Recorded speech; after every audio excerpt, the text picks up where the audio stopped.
This is 6 News Now, sponsored by the University of Michigan. Assault victims shared their stories as they stood side by side with state lawmakers today. They were there to introduce new bills to help punish sexual predators. 6 News reporter Darylyn Horn is here for you now. Darylyn, tell us more about this effort. Yes, Lauren, survivors of Larry Nassar, Robert Anderson, and others joined state reps to announce new legislation aimed at helping survivors of sexual assault come forward on their terms. These new bills are receiving bipartisan support. They address the statute of limitations for sexual assault claims, giving victims more time to come forward. Today, victims told their stories of abuse, many of them for the first time in public. The university did not follow up with me. Instead, they took his 65-year-old word for it, that our relationship was consensual. Isabel Brauman was a survivor of Dr. Anderson at U of M, just one of many stories of abuse that were looked over for years. Now victims would be able to wait longer when they're ready before coming forward.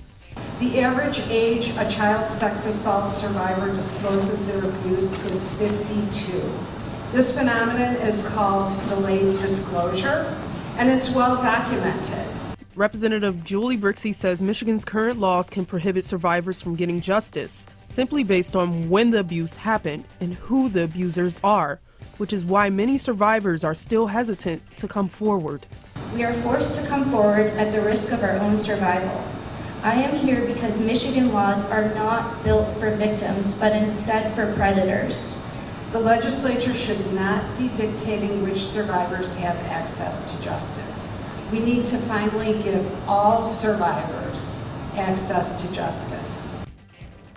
Now, with these bills, they would extend the statute of limitations from the time a survivor discovers they were injured from 3 years to 7. Sleek modern design, an easy to navigate home screen with quick access to local news content, and a localized weather forecast. Subscribing to notifications is easier, and with one tap, you have access to recent push notifications. There are more ways to watch and find video, and a red light alert badge notifies you when we're streaming. Download or update our new local news app today. 6 News. From Storm Tracker 6, this is Weather First, sponsored by Auto Owners Insurance. Simple human sense. While not a big severe weather event for us today, it has been a very active day with lots of thunderstorms and lots of reports of pea-sized hail. Our Doppler radar shows the main line now beginning to progress more towards the east-northeast, moving away from the TV6 viewing area, and our severe weather chances will begin to lower. Here's the 3D perspective, and these storms are pretty interesting today because you don't really have to go up very high, maybe 10,000 feet or so tops, to find the freezing mark, 32 degrees. Everything above that will be frozen.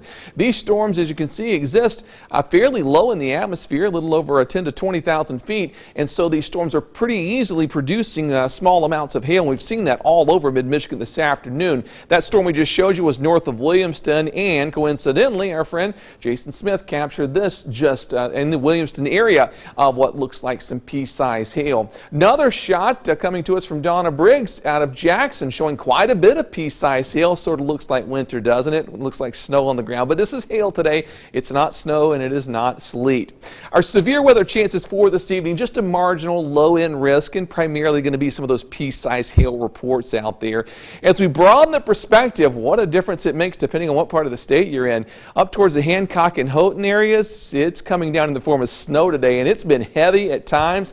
Look at that, winter wonderland to the north, while we're dealing with thunderstorms and severe weather across southern portions of the state. Temperatures this afternoon a little bit too cool for big severe weather. It was really interesting. I was watching the weather, and on the south side of Toledo, the temperature was close to 70 degrees. Meanwhile, right along the state line, temperatures were in the 40s, so huge temperature contrast, but that's where the better severe weather chances were going to be, where the warmer air was, and that was south of the state line. On our Skyview network in St. John's, our current temperature at 45 degrees. We're closing in on 0.6 of an inch of rainfall so far today, with more to come tonight. WLNS cam looks very soupy out there. Lots of low cloudiness and fog and rain showers. Temperature 46 degrees. We're up to 66/100ths of an inch of rainfall, which puts us over an inch combined with yesterday's rain for most locations. In Grand Ledge, cloudy skies. Our temperature at 45 degrees, 36/100ths of an inch of rainfall today. We saw a 37-mile-per-hour wind gust. On the Jackson cam, we're trying to get a couple breaks, but not much luck. Temperature still 48 degrees, over a half an inch of rain so far today. And in Hillsdale, we're looking for warmer temperatures. We find it, but not by much. Only 50 degrees, high today 53, and over 5/10ths of an inch of rainfall. As we look at precision cast for tonight, the threat for showers and storms begins to push away. Leftover showers tomorrow morning, but this low is moving very slowly, so more scattered rain showers tomorrow. And then as the colder air works its way in, we could mix with a few snow showers late tomorrow night. No accumulation expected. And then Friday, a rain or snow shower possible as another little surge of moisture moves in our direction. Here's tonight's forecast then. An evening storm, otherwise showers tonight. Low temperature down to 42 degrees or so. As we move into tomorrow, temperatures will climb out of the low 40s and into the mid 40s. So it's not going to warm up a whole lot tomorrow, and it'll be breezy with more rain showers, not the nicest of days. Our 6-day forecast on Friday, a rain shower, although some snowflakes could mix in, and a few leftover early morning snow showers Saturday. Next week, Tuesday, rain showers, but there could be a flake of snow that mixes in. No big deal there. And then warmer weather, 50s return, although it'll still be rainy next Thursday and Friday. Oh my gosh, it's like we're taking a step back into February. Yeah, it's 2 steps forward, 1 step back. So we're getting there, but it's just going to take a while. All right, thanks, David. Well, multi-generational. Introducing our new redesigned 6 News mobile app. Our new app features a sleek, modern design, an easy-to-navigate home screen with quick access to local news content, and a localized weather forecast. Subscribing to notifications is easier, and with one tap, you have access to recent push notifications. There are more ways to watch and find video, and a red light alert badge notifies you when we're streaming. Download or update our new local news app today. 6 News. Could turning back your clocks become a thing of the past? Possibly. Last Tuesday, the Senate unanimously passed a bill to make daylight saving time permanent. What would that look like? 6 News meteorologist Kendall Wilson shows us in this week's Weather Wednesday.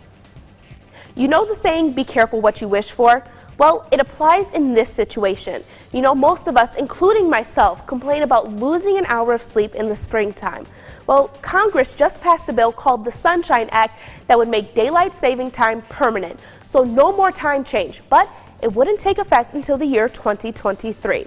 Now, this isn't a law just yet. It still has to pass through the House of Representatives and then be signed into law by President Biden himself.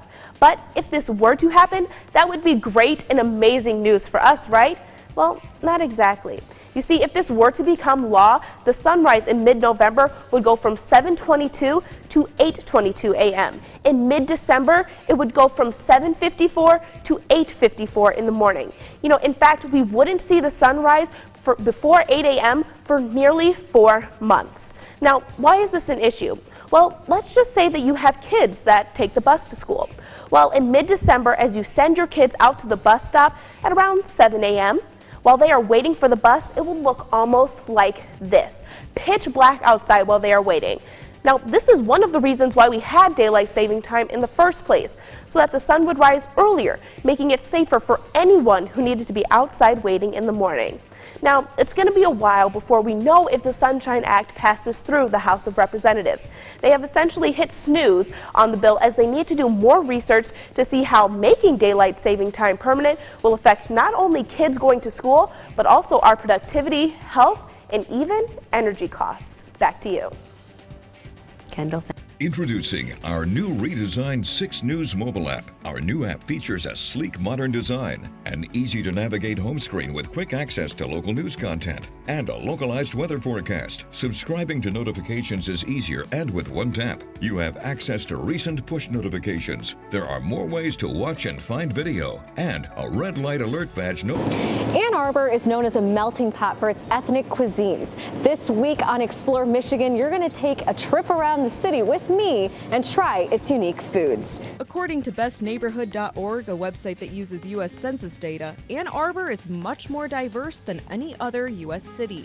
It's a hub for people to share their culture, traditions, and ethnic cuisines. We just want to have some fun and have some joy without having to think about our identity all the time. Meet the famous Ji-hae Kim, a chef who manages Miss Kim Korean restaurant. She has now earned a national accolade, named one of America's best chefs by Food and Wine magazines. And I've been very lucky in getting national recognition. Kim was inspired by her mom to create traditional dishes and using local Michigan ingredients. She's put a special twist on each dish. I really try to think about what my ancestors have made and the tradition in that way and how that plays out in the next chapter if they were to move here, because the identity of the restaurant is tied closely to my identity, which is Korean American. She started serving up Korean flavors in Ann Arbor 5 years ago. The kind of food that we do here, I would label it Korean Michigan food,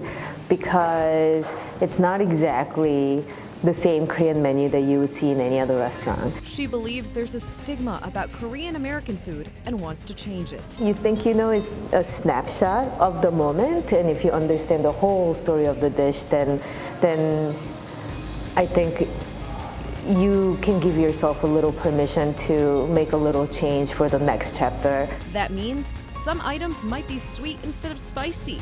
And the most popular item on the menu, and Kim's personal favorite, is tteokbokki. It's a very quintessential street food in Korea, and I know it's a little spicy, but kids love it, and then it takes on different sauces or ingredients. The ultimate goal for Kim is to spread the message of unity with her food. It's so natural for a Korean American immigrant woman to be in Ann Arbor that it's a non-issue. We don't think about that too much. I can be freely 100% Korean, 100% American, 100% Michigander, and completely rooted in Ann Arbor, and that's okay. And I don't have to feel constantly the need to prove myself one way or another, or the dish or the restaurant to prove itself one way or another.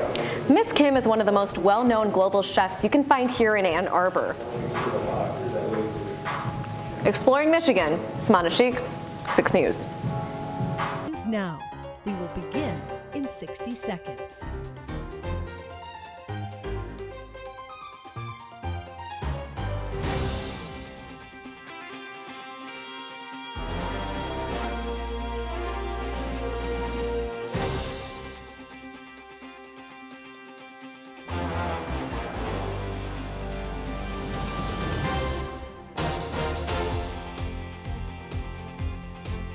News Now will begin in 30 seconds.